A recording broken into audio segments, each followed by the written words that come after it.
আওয়ামী লীগ সরকারের পতনের পর বাংলাদেশে ওয়াজের যে মাহফিল, এই ওয়াজের মাহফিলের সংখ্যা মারাত্মকভাবে বৃদ্ধি পেয়েছে। মানে যারা কখনো ওয়াজ করেননি, যাদের অত পড়াশোনা নেই, এমনি বাংলা মাধ্যমে বা ইংরেজি মাধ্যমে পড়ে কোরআন বোঝার চেষ্টা করেছেন, সেগুলো নিয়ে এখন দলে দলে মানুষ সেই মাহফিলে অংশগ্রহণ করছেন। সেই বাংলাদেশের যে ওয়াজ বলতে একসময় জনাব দেলোয়ার হোসেন সাইদি, তারপর হাবিবুর রহমান যুক্তিবাদী, ওনারা খুবই জনপ্রিয় ছিলেন ওয়াজের ময়দানে। তো মূলত এখন যে ওয়াজ চলছে, প্রায় সবাই সাইদি সাহেবকে অনুকরণ করার চেষ্টা করছেন, কেউ পারছেন কেউ পারছেন না। তারা ওয়াজের মধ্যে গান, অনেকটা জিকির করেন, সেই জিকিরটিকে মূলত অনেকটা হিন্দি গান, বাংলা গানের যে জনপ্রিয় সুরগুলো আছে সেই সুরের সঙ্গে রিমিক্স করে তারা জিকির করে মানুষকে যথেষ্ট উত্তেজিত করেন এবং আনন্দ প্রদান। এটার একটা বিরাট অংশ, আমি নাম বললাম না, আপনারা সবাই জানেন। তো কিছু মানুষ কেবলই মাত্র সেই জিকির শোনার জন্য হাজার হাজার মানুষ এই ধরনের মাহফিলে চলে আসে। কিছু বক্তা আছেন যারা অশ্রাব্য ভাষায় গালাগাল দেন প্রতিপক্ষকে, ও কাফের, ও বেঈমান, ও মুনাফেক, ও ইসলাম থেকে খারিজ হয়ে গেছে, ও নির্ঘাত জাহান্নামী, এ সকল বাজে বাজে কথাবার্তা অনেকে বলেন। অনেকে সেই অভিনয় করেন, তারপরে ভীষণ রকম অশ্লীল কৌতুক বলেন, সেখানে যৌনতা থাকে, অশ্লীল অঙ্গভঙ্গি থাকে, আর অনেক কিছু। এবং মানুষ, বিশেষ করে দরিদ্র মানুষ যারা একসময় দল বেঁধে যাত্রা গানে যেত এবং যাত্রা গানের যে অশ্লীল নৃত্য দেখত, জারি গান শুনতে যেত, সারি গান শুনতে যেত, ফুটবল খেলতে যেত বা ফুটবল এর যে ম্যাচ এটি দেখত, আবহমান বাংলার কিংবা নৌকা বাইস, হাডুডু, তো সকল যে ক্রিয়া এবং কৌতুক, এই সব কিছু এখন বলতে গেলে বন্ধ হয়ে গিয়ে পুরো বিনোদনটি এখন ওয়াজের মাহফিলে সাধারণ মানুষ পাওয়ার চেষ্টা করছে। এটাকে কেন্দ্র করে ভালো দিক যদি কিছু থাকে, অবশ্যই ভালো দিক আছে। অনেকে হেদায়েত প্রাপ্ত হচ্ছেন, অনেকে ধর্মের কথা শুনছেন, অনেকে তাদের জীবন যাত্রার মান পরিবর্তন করছেন, এটা আছে, আগেও ছিল, এখনো আছে, ভবিষ্যতে। কিন্তু এটা নিয়ে যে ফিতনা তৈরি হয়েছে, ফ্যাসাদ তৈরি হয়েছে, সেটি হলো এই বিশাল কর্মযজ্ঞকে কেন্দ্র করে একটা অর্থনৈতিক বলয় তৈরি হয়ে গেছে। ওয়াজের মাহফিল আয়োজন করতে হবে, আয়োজন করলে প্রচুর টাকা লাগবে। এখন এই টাকা বড় বড় যারা ওয়াজ করেন তাদের সঙ্গে একটা কন্ট্রাক্ট করে তাদেরকে নেওয়া হয়, কখনো লাখ টাকা, কখনো আরও অনেক বেশি। আবার কোনো কোনো ক্ষেত্রে কালেকশনের উপর ভিত্তি করে যারা বক্তা তাদের সেই মান নির্ধারণ করা হয়, উনি আসলে মাহফিলের জন্য কত টাকা কালেকশন করতে পারে। তো এই নোংরা বিষয়গুলো হচ্ছে। 2 নম্বরে হলো যে আগে যেমন রাতে ওয়াজ হতো, এখন দিনে ওয়াজ হচ্ছে, সকালে হচ্ছে, এমনকি রাত 3টার সময় ওয়াজ হচ্ছে। এবং গভীর রাতে এই সকল ওয়াজ বা দিনের বেলা ওয়াজ করার জন্য যারা জনপ্রিয় বক্তা তাদেরকে নেওয়ার জন্য হেলিকপ্টার ব্যবহার করা হচ্ছে।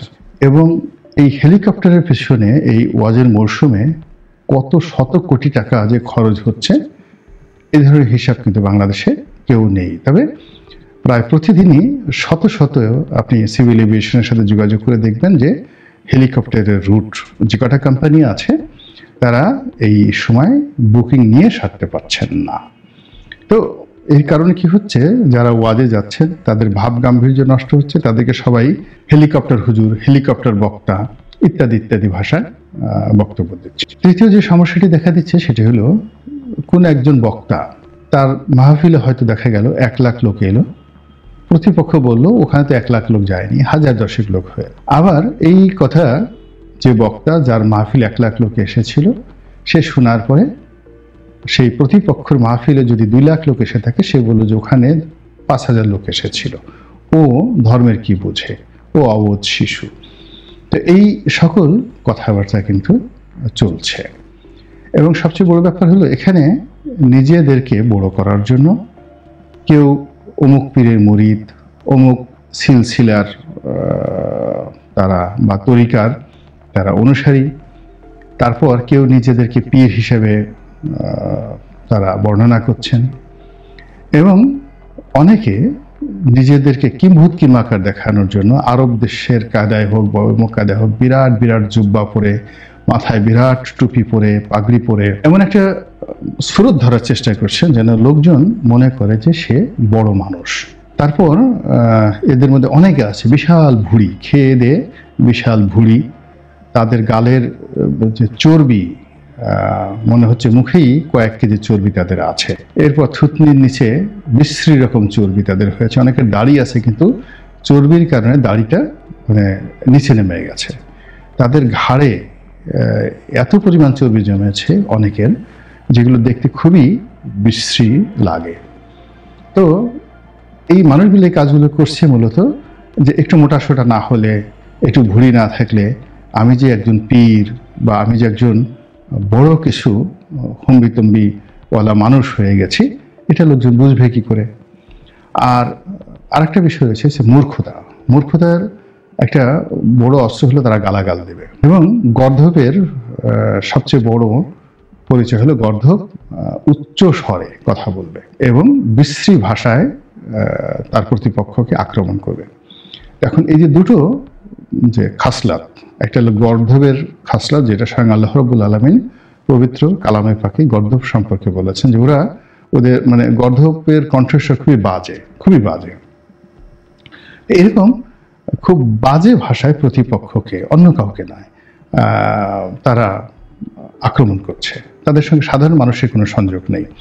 সাধারণ মানুষকে তারা অনেকটা ভেড়ার মতো মনে করছে। যেমন তারা বলছে, আচ্ছা বলেন তো এটা ঠিক কিনা, তো সবাই ঠিক ঠিক বলছে। এখন একটা মানুষ যখন খুব নিম্ন পর্যায়ে পৌঁছে, মানবিক গুণাবলীর একেবারে নিম্ন পর্যায়ে যখন পৌঁছে, তখনই কেবলই মাত্র মাথা ঝুলানো, ঠিক ঠিক বলা, এটা হলো সেই মানুষরূপী নিম্ন বুদ্ধির মানুষগুলো করে থাকে।